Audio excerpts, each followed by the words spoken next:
पाए हैं बकरे जी। या बकरे का गोश्त जो है और उस यूरिक एसिड को कम करता है। हमें किसी ने ये माइंड सेट दे दिया ये बकरे का गोश्त तो रेड मीट है ही नहीं है। फिर हमें डॉक्टर्स ने क्या कह दिया, वो कहते हैं ये बाजार की ब्रायलर मुर्गी जो बुलाती मुर्गी है वो उस पे लगा दिया कि इसमें कम कैलोरीज है, आप इसका गोश्त खा सकते हैं। सबसे पहली बात, डॉक्टर साहब ये कह रहे हैं कि मटन रेड मीट ही नहीं है, वो मीट जिसका कलर ही रेड होता है वो रेड मीट ही नहीं है। अब इस लॉजिक की सेंस बना लो, वो मेरे बस से बाहर है।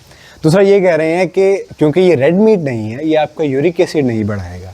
अब ज़रा समझते हैं रेड मीट होता क्यों है। रेड मीट को रेड मीट इसलिए कहते हैं क्योंकि उसका रेड कलर होता है ऑब्वियसली, और उसके अंदर एक पिगमेंट होता है जिसको हम कहते हैं मायोग्लोबिन। अब चिकन में जो मायोग्लोबिन होता है वो रिलेटिवली बहुत कम होता है, नॉट बहुत कम लेकिन कदरन कम होता है एज कम्पेयर टू मटन या बीफ जिनमें मायोग्लोबिन बहुत ज़्यादा होता है। अब जहाँ पर मायोग्लोबिन ज़्यादा होता है वहाँ पर प्यूरिन ज़्यादा होती हैं, और जब प्यूरिन्स मेटाबोलाइज होती हैं वो बनाती हैं यूरिक एसिड। अब जब चिकन मेटाबोलाइज होगा क्योंकि उसमें कदरन कम प्यूरिन्स हैं, वो आपकी यूरिक एसिड कदरन कम बढ़ाएगा।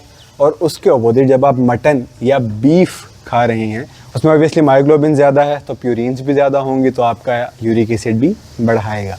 इनकी बातें मुझे नहीं पता ये साहब कौन है, मैं इनकी डिग्री पे भी नहीं जाऊंगा क्या डिग्री है, लेकिन इनकी बातों पर यकीन ना करें।